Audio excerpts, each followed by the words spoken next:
Hello everyone, welcome to GS study. তো আজ থেকে আমরা জিএস, জিকে আর জিএস এর সিরিজ শুরু করতে চলেছি। আজকে ফার্স্ট ক্লাস, আর এটাতে আমরা মেনটেন করব এসএসসি লেভেল, পিএসসি লেভেল, ঠিক আছে, এবং আরআরবি লেভেলের যে জিকে জিএস কোশ্চেনগুলো হয় সেই লেভেলের কোশ্চেনগুলো আমরা প্রিভিয়াস ইয়ারও এটার সাথে ডিসকাস করে নেবো। কিছু কিছু প্রিভিয়াস ইয়ার থাকবে, কিছু কিছু ইম্পর্টেন্ট কোশ্চেন্স থাকবে, যাতে তোমাদের একটা হোল প্রিপারেশন হয়ে যায় জিএস আর জিকের জন্য। ওকে, শুরু করা যাক। ফার্স্ট ক্লাস আমাদের ক্লাস 1। ফার্স্ট কোয়েশ্চেন বলেছে, ভারতের সংবিধানের কোন আর্টিকেল অনুযায়ী আর্থিক কমিশনটি গঠিত হয়েছে? ফিনান্স কমিশনের কথা বলা হচ্ছে এখানে। এর মধ্যে কোন আর্টিকেল? আর্টিকেল 270, 280, 226 আর 245, চারটে অপশন আছে। আর্টিকেল 270 কথা বলে যে ট্যাক্স কালেকশনের উপর, ঠিক আছে, ট্যাক্স কালেকশন করার পর সেই ট্যাক্সটা কি যে ইউনিয়ন মানে হচ্ছে কেন্দ্র সরকার আর কি স্টেট সরকারের মধ্যে কীরকমভাবে ডিস্ট্রিবিউশন হবে সেটার কথা বলে আর্টিকেল 270। আর্টিকেল 280 দেখি, আর্টিকেল 280 কি কথা বলে যে হ্যাঁ ফিনান্সিয়াল কমিশনের কথা বলে। আর ফিনান্সিয়াল কমিশন কি? প্রেসিডেন্টের আদেশের থ্রুই ফিনান্সিয়াল কমিশন, প্রেসিডেন্টের থ্রুই ফিনান্সিয়াল কমিশন গঠনের কথা বলে হচ্ছে কি আর্টিকেল 280। তো আমাদের অ্যান্সার কী হবে? আর্টিকেল 280। কিন্তু আমরা বাকিটাও দেখে নেব। যেমন হচ্ছে 226 কিসের কথা বলে? হাই কোর্টের জুরিসডিকশনের কথা বলে, হাইকোর্ট, ঠিক আছে, হাইকোর্টের কথা বলা হয়। আর আর্টিকেল 245 কিসের কথা বলে? আর্টিকেল 245 কথা বলে যে ইউনিয়ন আর স্টেটের যে নিজস্ব এরিয়া আছে, যে টেরিটরিটার কথা আছে, যে যার মধ্যে সেই নিজস্ব নিয়মকানুন বাড়ানোর বা লেজিসলেশনের অধিকার যেটা আছে সেটার কথা বলে। ওকে, ফাইন। 2 নম্বর কোশ্চেন, তাজমহল কে নির্মাণ করেছিলেন? এটা সকলে তোমরা জানো কে হবে। অপশনগুলো দেওয়া আছে, শাহজাহান, শেরশাহ, নাদির শাহ, জাহাঙ্গীর। তো অবভিয়াসলি তোমরা সকলে জানো সেটা হবে কি শাহজাহান। তারপর কি, নালন্দা বিশ্ববিদ্যালয়টি কে প্রতিষ্ঠা করেছিলেন? এই কোয়েশ্চেনটার অ্যান্সার করো। কি হবে এটা? এটা কি সমুদ্রগুপ্ত হবে, চন্দ্রগুপ্ত হবে, কুমারগুপ্ত হবে, না হর্ষবর্ধন হবে? কি হবে? তো অ্যান্সার হবে কুমারগুপ্ত। তিনি একজন গুপ্ত সাম্রাজ্যের রাজা ছিলেন, গুপ্ত সাম্রাজ্যের রাজা ছিলেন কুমারগুপ্ত। চন্দ্রগুপ্ত 2 এর পুত্র ছিলেন তিনি। ব্লিচিং পাউডার কিভাবে পানীয় জল পরিষ্কারে ব্যবহার করা হয়? আচ্ছা, ব্লিচিং পাউডার কী হিসাবে ব্যবহার করা হয়? যখন আমরা পানীয় জলে ব্লিচিং পাউডারকে মিক্স করি, তো কী হিসাবে মিক্স করি? তো সেটা কি সংশ্লেষক হিসাবে মিক্স করি? অবভিয়াসলি না। সেটা কি জীবাণুনাশক হিসাবে মিক্স করি? হ্যাঁ, সেটা আমরা কি করি? জীবাণুনাশক হিসাবে মিক্স করি। এখানে তোমরা যদি বাকি অপশনগুলো দেখতে সেখানেও বুঝতে পারতে যে জীবাণুনাশকই অ্যান্সার হবে। কেন? কারণ জীবাণুমুক্ত, অবভিয়াসলি যদি পানীয় জল জীবাণুমুক্ত থাকে তো আমি ব্লিচিং পাউডার কেন যোগ করব? তো এটা হতো না। জীবাণুরোধক, ঠিক আছে, জীবাণুরোধক হবে না, কি হবে? জীবাণুনাশক। কারণ অ্যান্টিবায়োটিক না। ব্লিচিং পাউডার যেটা হচ্ছে জীবাণুরোধক, নাম শুনে হয়তো তোমরা বুঝতে পারলে না, কিন্তু অ্যান্টিবায়োটিকটা দেখলে তোমরা বুঝতে পারতে যে bleaching powder as a antibiotic তো ইউজ হয় না। আমরা ব্লিচিং পাউডারকে কী করি? অ্যাজ এ ডিসইনফেক্টেন্ট হিসাবে ইউজ করি, মানে এই জীবাণুনাশক হিসাবে ইউজ করি। অ্যান্সার হবে 2। লেবুর রসে পিএইচ কত হবে?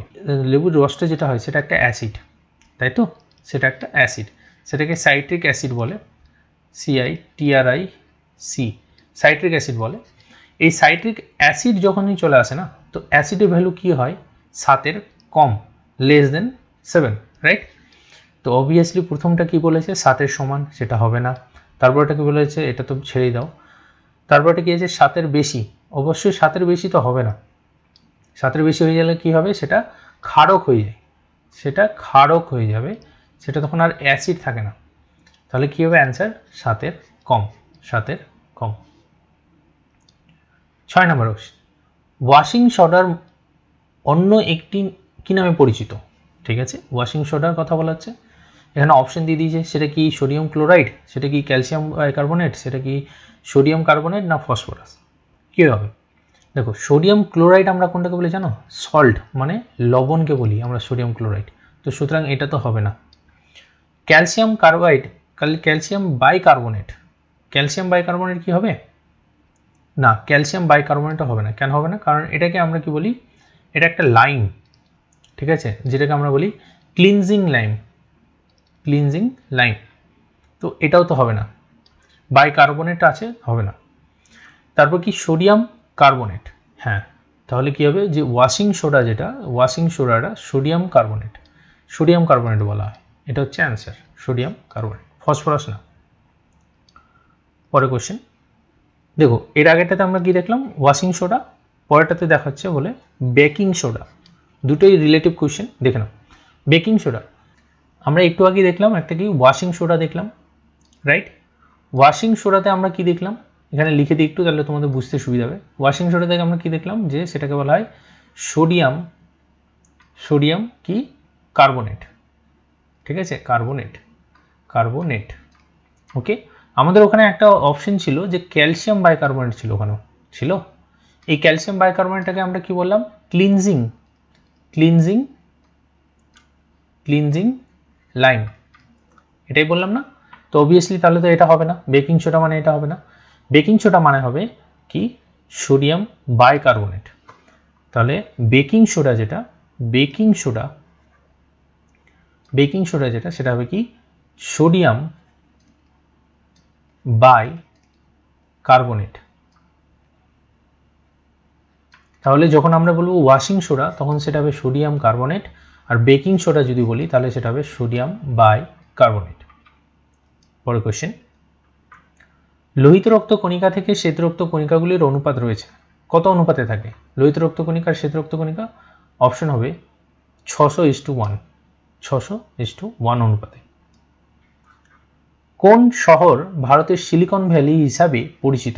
এটা তোমরা সকলে জানো, সেটা কি হবে? তবু অপশনগুলো বলে দিই, মুম্বাই, দিল্লি, হায়দ্রাবাদ আর বেঙ্গালুরু। কি হবে? সিলিকন ভ্যালি যখনই নাম আসে তখন সেটা কি হবে? বেঙ্গালুরু, আইটির জন্য বিখ্যাত। কোন বছর দিল্লি ভারতের রাজধানী হয়েছিল? আচ্ছা, এখানে অপশনগুলো দেওয়া আছে, কি হবে সেটা?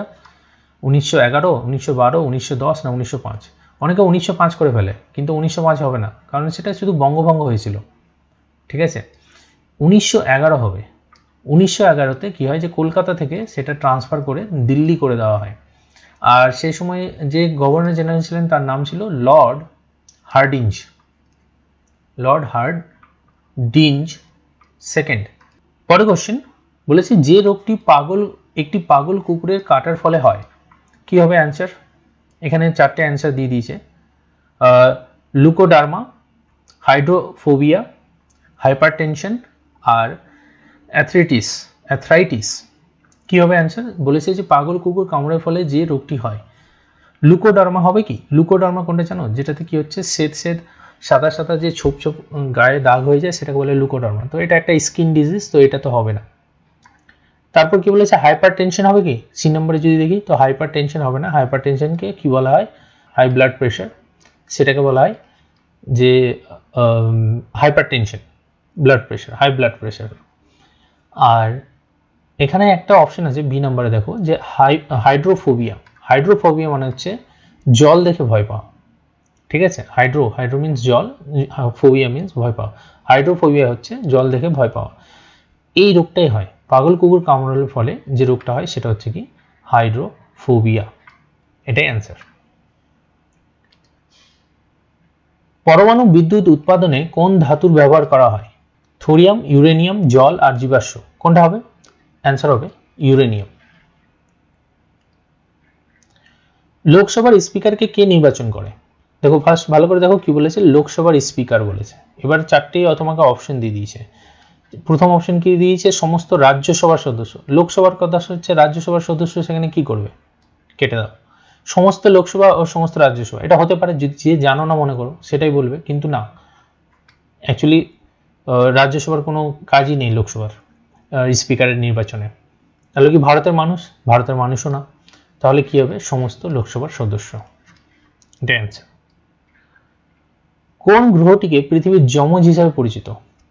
সেটা কি হবে? অনেকে এখানে মঙ্গল অ্যান্সার করবে, কিন্তু মঙ্গল অ্যান্সার হবে না, অ্যান্সারটা হবে শুক্র, ঠিক আছে? কেন? ভেনাস। কারণ হচ্ছে যে পৃথিবী আর শুক্রর যে সাইজটা মোটামুটি সেম, ওই কারণের জন্য সেটাকে টুইন বলা হয়। কোন অনুচ্ছেদ বাতিলের পর জম্মু কাশ্মীরের স্পেশাল স্ট্যাটাস চলে গেছে?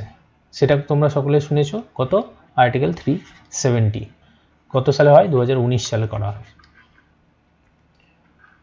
কোন গ্রন্থিটি একসাথে এক্সোক্রাইন আর এন্ডোক্রাইন দুটোই? এখানে অপশন তোমাকে দিয়ে দিয়েছে। পিটুইটারি গ্রন্থি কি? না, পিটুইটারি গ্রন্থি শুধু এন্ডোক্রাইন। থাইরয়েড গ্রন্থি, এটাও এন্ডোক্রাইন।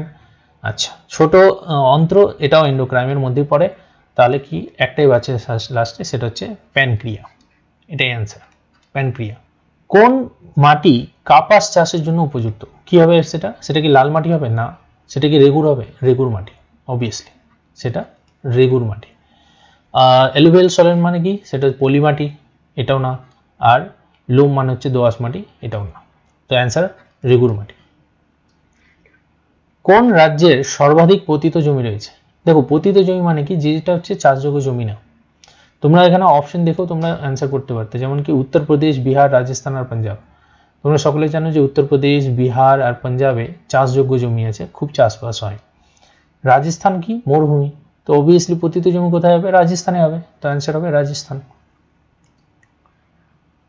প্রস্রাবের রং হলুদ হয় কি কারণে? এখানে তোমাকে অপশন দিয়ে দিয়েছে কি কি কারণে।